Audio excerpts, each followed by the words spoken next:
Hello, Ken. How are you this fine evening? I am filled with the love and the joy of life this evening. Daniel, how are you? Well, tonight, I'm sorry to say you're getting framed. What does that even mean? Well, it wouldn't be the first time, and that's an entirely different podcast. But tonight we're going to talk about how we frame things up, like I have to do that, the structure that we provide for a conversation, because it's that frame that gives people a framework in which to speak. And it also gives them a framework through which to listen and to see. And so tonight we want to talk about how we frame things and the power in that in having a conversation.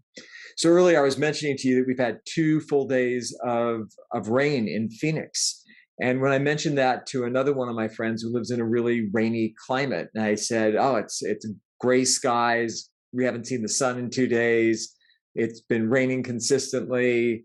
You could just see his energy drop, and he got sad, just saying what he was so sorry for us.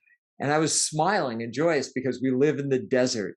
And so the frame through which we see things is desert weather. And anytime it rains, anytime we can get water out in the desert, it's a good thing. So our frame from a geographic perspective, our frame from the perspective of the city in which we live, is that rain is an incredibly positive occurrence. And frankly, anytime we get some cloud cover, it means we don't get beaten down by the sun. And that is another great thing. So we see rain, inclement weather, clouds through this frame of living in the desert. And that experience for us is incredibly positive. It's something that actually makes people smile and makes them happy here, because it's a fairly rare occurrence. Phoenix is a city where sunshine predominates. That's the main reason people move here. It's sunny, there's blue skies, and the weather, except for the very hottest part of the summer, is generally really pleasant. And whenever we can get some water from the sky, man, it's a good thing. So that's the frame through which we view things. And it's different for people who live in a place where they get rain more predominantly and they have gray skies more predominantly than they get sunshine. When I think of framing, I think of focus, right? So almost like what we're focused on, the lens in which we're looking through, like a little drawing you make, the lens at which I see things or notice things. So I think there's two types of framing. How we frame things to ourselves, or the way we, like the lens we look through, how we focus our attention. And then there's the way in which we can, I like the positive word, influence others to see things. The frame we can place around our conversation, the frame we can place around our sales pitch, things like that. So I'll start with the ability to control how you frame things to yourself. And I think it comes back to an easy explanation, which is focus, or framing, we're calling tonight. Framing is simply the answer to the question that you ask yourself. So meaning, I would use this example of there's a theater full of people, and everyone knows the book, Where's Waldo? So if you ask yourself the question, where's Waldo? You would take that spotlight and you would look through the audience and you would shine the spotlight on Waldo. So essentially, the answer, the frame you put around, is going to focus your attention into what, to answer the question in which you ask, was you, where's Waldo? Now you're looking for Waldo in a sea of people until you find Waldo. So anything that you want to frame for yourself, you simply need to ask yourself the question in which you want the answer to. So to simply control your framing, you need to ask yourself a question that you want answered. The flip side, the negative side of this, is we are all in a stage of life, whether we like it or not, that is automatic. It's unconscious competence.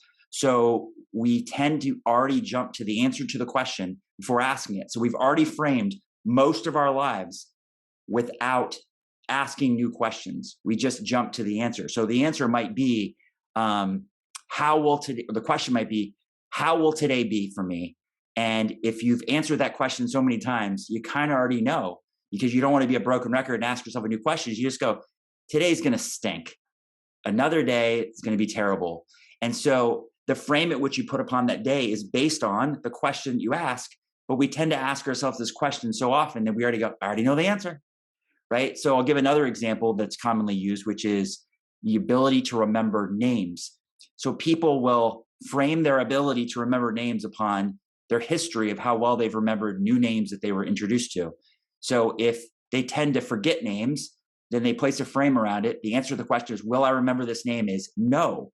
Or they've labeled it, I am bad at remembering names. So they've basically framed new introductions to people as, I'm bad at remembering names, or I won't remember this name. So therefore, their brain doesn't even try. It almost like makes it so narrow. It's like, I won't remember, so don't even try. It's like it's outside their frame of reference. It's outside their scope of what they're trying to do.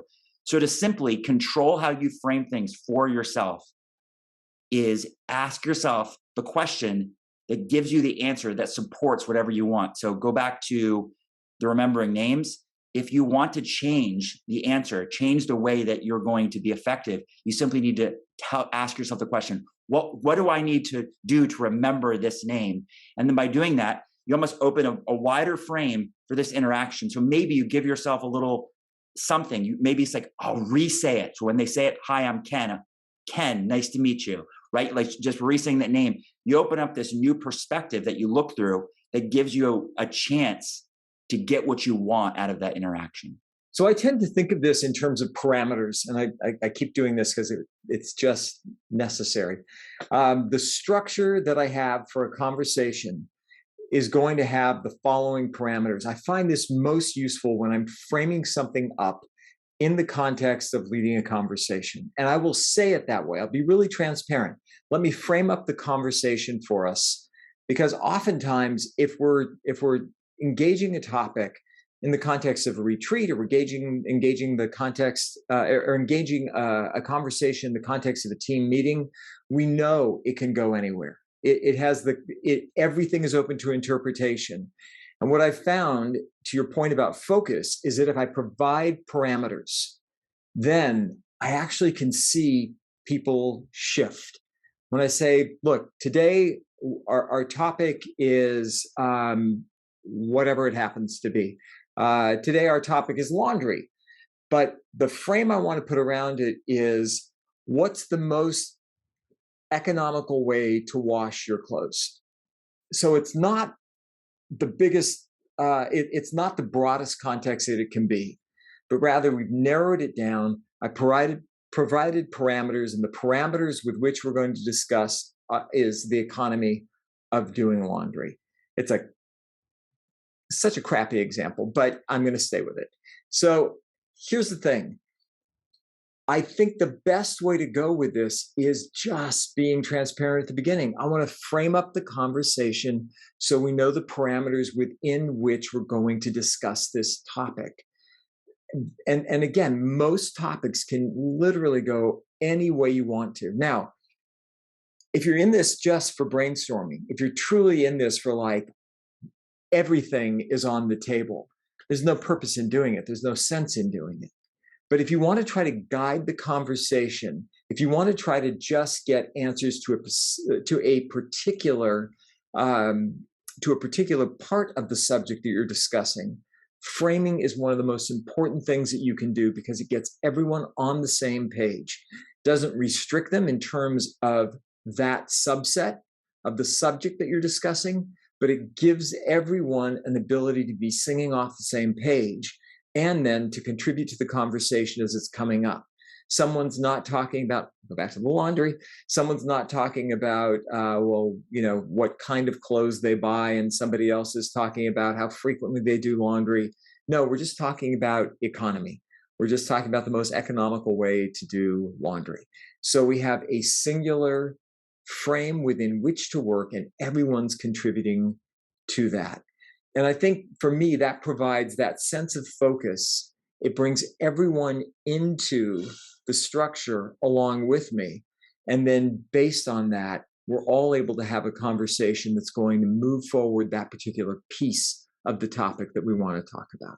So something I'm really good at is 10 frames, bowling, when they put up the little bumpers, the guardrails, because then I never throw gutter balls. So I was thinking about that as we were talking about framing. It's really it's less of a frame like this, like you're drawing, and it's more of, I think, guardrails. It's more of those bumpers that we're putting out. We're trying to stay on track, right? Like we're trying to stay like stick to the point or stay on topic. And I think that's like a good metaphor way to look at framing is it's like pulling in those bumpers so you can't go in the gutter. We can't go way off track. We can't get into like tangential down the rabbit hole conversations. It's like, let's stay focused. Let's stay in our lane, right? So I think that's a great way to think about framing. And then when it comes to the other type of framing, we talked about internal framing has a lot to do with focus and asking yourself the right question to keep yourself on point, to keep yourself within parameters that support you doing your best. But for framing others when you're attempting to influence them, usually I'm talking about sales because that's my background, is you want to start by pre-framing. So pre-framing is, again, setting the parameters, right? Like saying this is what we're going to be working towards today. And a big part about pre-framing when you're trying to influence others is to preempt objections. So what you're trying to do is say, objections can take you off track. Objections can take you over here, right? Or take you over here. So instead of allowing those objections to be handled later, you like narrow the focus by addressing it up front. So I pre-frame by saying, now you might be wondering, how do we handle this? Let me tell you, we handle this by doing this. I'm pulling that, lane in closer. A lot of people ask us how we address this situation. So we address that by doing this. So I'm just narrowing their focus in. I'm like pulling in those bumpers. I'm narrowing the focus in by preempting or pre-framing the whole conversation. So now we stay on task, we stay focused, we stay in our lane. And then there's another term it's commonly used called post-framing. So, and this is big. This is after, we'll say after the sale, the post-sale. You want to post-frame. And this goes back to a common thing that's like where they say, tell them what you're going to tell them, and then tell them what you told them, right? So you might pre-frame by saying, here's what we're talking about today. Let me address some things you might be wondering. Boom, keep the narrowed focus. And then I keep in our lane. But then after we've, let's say, arrived at the finish line, I want to post frame. I want to restate what I just said. I want to remind them about those preempted objections. I want to remind them of how we got to the finish line. I want to make sure that we talked about this frame that's a square or rectangle. I want to put the end on it. I want to put the cap at the end so we don't now jump to a new tangent later as we sleep on it or think about it more. So I think influencing others has a lot to do with pre-framing, probably putting that little bottom on, narrowing the focus in, telling them what you're going to tell them, influencing them. Hopefully you get to the finish line and then putting a cap, putting that top rail on the finish line. So now it's this nice box rectangle that you've put together that frames your entire influence, your whole sales process. So now they go, I get it. That was very clear. So I love the bowling analogy. And for me, I think the reason that I do this every single time is my dear friend Polly. Whenever I would say structure, she would do that. And for the past 15 years now, I do that every time. The reason I think I do this, make the structure, is that I want to have that sense of completion in advance. I want to know that like we're protected from all sides. And I get what you're saying about, get the bottom built in there, bring those lanes in, put a closure on the top. I think it's simply a matter of the most effective way for people to imagine it in their own minds. And for me, seeing that whole structure completed makes me feel like we've got movement, that people still have agency, that they can do what they need to do within that, but that I've clearly laid out the boundaries. And I've never had a situation where people don't respect that. And I think that is the brilliance in this strategy. Obviously, it's nothing new. People use this and have been using it for decades, but I think it's so valuable because in a time when there's so many choices, and Dan, like you said, our minds can just immediately jump to, this is my perspective on it, which may not be the same as anybody else's, and it may not be what you want people to be thinking about, particularly if this is a sales call. I find that people really love structure. It's like my husband taught elementary school for 35 years, and he made this simple discovery. Kids love structure. They actually really like it. They might complain about it, but it gives them some safety. It's like, no, these are the rules. These are the parameters. We're operating within this frame. And within this frame, here's what's allowed. The other thing that comes to mind when I think about this is when a manager says to the people working under her, look, if you need to make a decision that's around A, B, or C, you can do that if you think it's the best decision without consulting me. If the decision falls into the category of X, Y, or Z, then you need to talk to me first. If there's an expenditure that's under $1,000 and you think it's the best thing to do to advance the project, you can make that decision on your own. If it's $1,000 or above, you need to come to me for pre-approval. She's given them a frame within which they can operate in their job. So I think in addition to conversation, this subject of framing also works beautifully in terms of how managers can effectively manage people to give them a sense of agency, to give them a sense that they actually have responsibility and that they can make decisions on their own, and at the same time provide a structure within which they operate so they don't have to worry about whether or not it's okay to spend more than $1,000 or it's okay to make decisions around particular types of topics.